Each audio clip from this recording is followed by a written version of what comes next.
நண்பர்களே, எல்லாரும் ஆவலுடன் எதிர்பார்த்த டிஎன்இபி டெக்னிக்கல் அசிஸ்டன்ட்கான பணி வாய்ப்பு வந்து டிஎன்பிசி மூலம் எடுக்க போறாங்க.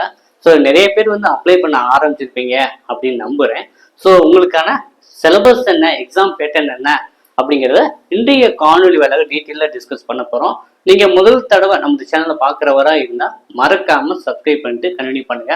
ஸோ நிறைய பேர் வந்து பார்த்தீங்கன்னா இதுதான் முதல் எக்ஸாமாக கூட இருக்கலாம். அது நிறைய விட பல நாள் எதிர்பார்ப்புனே இந்த எக்ஸாம் சொல்லலாம். தொழில்நுட்ப உதவியாளர் பணி வந்து பார்த்தீங்கன்னா 2020 எடுக்கிற வேண்டியது கிட்டத்தட்ட இந்த எக்ஸாம் வர்றதுக்கு டிஎன்பிஎஸ்சி வர்றதுக்கு 5 ஆண்டுகள் ஆயிருக்கு. இதுல வந்து பாத்தீங்கன்னா அப்ராக்சிமேட்டா ஒரு 650க்கு மேல வந்து எடுக்கிறாங்க. அது தொழில்நுட்ப உதவியாளர் டெக்னிக்கல் அசிஸ்டன்ட் டிஎன்இபில. ஓகேவா? ஸோ இதுக்கு வந்து பாத்தீங்கன்னா சிலபஸ் என்ன, எக்ஸாம் பேட்டர்ன் என்ன அப்படிங்கிறத பார்க்கலாம். இப்போ வந்து நமக்கு வந்து பாத்தீங்கன்னா 2 பேப்பர், சரிங்களா? பேப்பர் 1, பேப்பர் 2, சரிங்களா? இந்த பேப்பர் 1 அப்படிங்கிறது வந்து நார்மலா நீங்க டிஎன்பிஎஸ்சி குரூப் 4 லெவல்ல இருக்கும். அது தமிழுக்கு வந்து 100 கொஸ்டின்ங்க. அதை வந்து 150 மார்க் கன்வெர்ட் பண்ணிக்குவாங்க. ஆனா இந்த தமிழுக்கு வந்து நீங்க வந்து 40% எடுத்தா போதும். இந்த தமிழ் மார்க்கை வந்து உங்களுக்கு கன்சிடர் பண்ணிக்க மாட்டாங்க. ஜஸ்ட் வந்து உங்களுக்கு 40% இருந்தா போதுமானதான். அப்புறம் வந்து ஜெனரல் ஸ்டடிஸ், இதுல 100 கொஸ்டின் கேட்கிறாங்க. இதை வந்து 1.5 மார்க்னு கன்வெர்ட் பண்ணிக்குவாங்க. ஓகேவா? ஸோ டோட்டலா நீங்க வந்து பேப்பர் 1 வந்து 200 கொஸ்டினுக்கு எழுதுவீங்க. அதுல ஜிஎஸ் மார்க் மட்டும் தான் உங்களுக்கு கட் ஆஃப்க்கு வந்து கன்சிடர் ஆகும். அதனால வந்து 100 கொஸ்டின் இன்ட்டு 1.5 மார்க்னு மல்டிப்ளை பண்ணீங்கன்னா 150 மார்க் வரும். சரிங்களா? அந்த பேப்பர் 1ல 150 மார்க் வந்து உங்களுக்கு எதுக்கு வரும் அப்படின்னா கட் ஆஃபுக்கு ஆட் ஆகும். அப்புறம் வந்து பேப்பர் 2 வந்து உங்களுடைய சப்ஜெக்ட் பேப்பர். சப்ஜெக்ட் பேப்பர் என்ன வச்சிருக்காங்கன்னா நீங்க டிப்ளமோ ட்ரிபிள் வச்சிருக்காங்க. ஓகேவா? ஸோ இந்த டிப்ளமோ ட்ரிபிள்க்கு வந்து நம்ம கிட்ட பெர்ஃபெக்ட் ஸ்டடி மெட்டீரியல் தமிழ் மீடியத்திலேயே வச்சிருக்கோம், இங்கிலீஷ் மீடியத்துல வச்சிருக்கோம். இப்போ வந்து பாத்தீங்கன்னா பேப்பர் 2 சப்ஜெக்ட் பேப்பர் வந்து மொத்தம் 200 கொஸ்டின் கேட்பாங்க. ஸோ இது வந்து இது ஒரு டேல நடக்கும். ஒரு காலை நடக்கும், இது மதியம் நடக்கும், இல்ல இது வந்து ஒரு நாள் நடக்கும், இது இன்னொரு நாள் நடக்கும். ஓகேவா? இந்த பேப்பர் வந்து ஒரே நாள்ல நடக்கலாம், இல்ல 2 நாள் கழிச்சு இல்ல அடுத்த நாள் கூட நடக்கலாம். பேப்பர் 1 காலையில் நடக்கும், பேப்பர் 2 மதியம் நடக்கலாம், இல்ல முன்ன பின்ன நடக்கலாம். சரிங்களா? அப்போ வந்து பேப்பர் 2 சப்ஜெக்ட் பேப்பர் வந்து மொத்தம் 200 question into 1.5 mark 300 mark convert பண்ணிக்குவாங்க.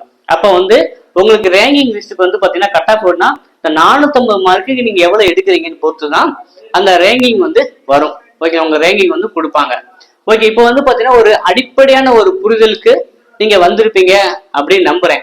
இப்போ வந்து இந்த ஜிஎஸ் இருக்குல்ல, இந்த ஜிஎஸ்க்கு வந்து பாத்தீங்கன்னா அப்படியே குரூப் 4 சிலபஸ் தான் வச்சிருக்காங்க.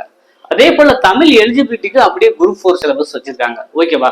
அப்புறம் வந்து பாத்தீங்கன்னா பேப்பர் 2 சப்ஜெக்ட் பேப்பர் வந்து ஏற்கனவே வந்து பார்த்தீங்கன்னா மாநகராட்சியில ரெக்ரூட்மெண்ட் பண்ணியிருந்தாங்க. ஓகேவா? அந்த சிலபஸ் அப்படியே தான் இதுக்கும் வச்சிருக்காங்க. ஸோ நமக்கு வந்து பாத்தீங்கன்னா நம்ம அகாடமி மூலமா வந்து சப்ஜெக்ட் பேப்பருக்கு ஸ்டடி மெட்டீரியல், பக்காவான ஸ்டடி மெட்டீரியல் இப்போ அப்டேட்டட் சிலபஸை கவர் பண்ணி எடுத்தது வச்சிருக்கோம். போத் தமிழ் மீடியம் வச்சிருக்கோம், இங்கிலீஷ் மீடியம் வச்சிருக்கோம், டிப்ளமோ ஸ்டாண்டர்ட்ல. அதே போல வந்து ஜெனரல் ஸ்டடிஸ்க்கான ஸ்டடி மெட்டீரியல் இருக்கு, தமிழ் எலிஜிபிலிட்டிக்கான ஸ்டடி மெட்டீரியல் இருக்கு. இந்த சப்ஜெக்ட் பேப்பர் இங்க கொஸ்டின் பேப்பர் எப்படி வந்து கேட்கலாம். சப்ஜெக்ட் பேப்பர் வந்து பாத்தீங்கன்னா ஒரு கொஸ்டின் தமிழ்லயும் இருக்கும், இங்கிலீஷ்லயும் இருக்கும். கண்டிப்பா அப்படிதானே கேட்பாங்கன்னா கண்டிப்பா கேட்பாங்க. நோட்டிபிகேஷன்ல டீட்டெயிலா மென்ஷன் பண்ணிருக்காங்க. சப்ஜெக்ட் பேப்பருக்கும் ஒரு கொஸ்டின் தமிழ்லயும் இருக்கும், இங்கிலீஷ்ல இருக்கும். அதே போல ஜெனரல் ஸ்டடிஸ்க்கும் ஒரு கொஸ்டின் தமிழ்லயும் இருக்கும், இங்கிலீஷ்லயும் இருக்கும். அந்த தமிழ் எலிஜிபிலிட்டி யாருக்கு ரிலாக்ஸேஷன் கொடுக்காங்கன்னா பிசிக்கலி சேலஞ்சர் பீப்புளுக்கு மட்டும் அது ரிலாக்ஸேஷன் கொடுக்குறாங்க. அவங்க மட்டும் இங்கிலீஷ்ல எழுதிக்கிறாங்க. மற்றபடி எல்லாருக்குமே வந்து தமிழ் எலிஜிபிலிட்டி கம்பல்சரி. ஓகேவா? இப்போ வந்து பாத்தீங்கன்னா நம்ம வந்து இதுதாங்க எக்ஸாம் பேட்டர்ன். சரிங்களா? ஸோ இது வந்து ஓஎம்ஆர் சீட்ல தான் வைப்பாங்க. ஸோ 2 பேப்பரா நடைபெறும். சரிங்களா? இதுக்கான சிலபஸ் வந்து பாத்தீங்கன்னா இந்த வீடியோக்குள்ள நான் டிஸ்கிரிப்ஷன்ல கொடுத்துருக்கேன்.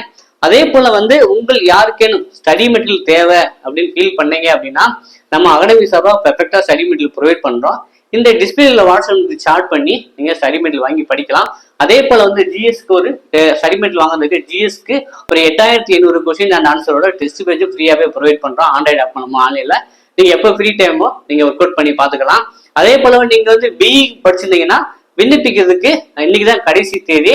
அசிஸ்டன்ட் இன்ஜினியருக்கு விண்ணப்பிக்க ஜூன் 25 கடைசி தேதிங்க. ஸோ இன்னைக்கு விண்ணப்பிக்கிறீங்க, அதை வராம வந்து விண்ணப்பிச்சிருங்க.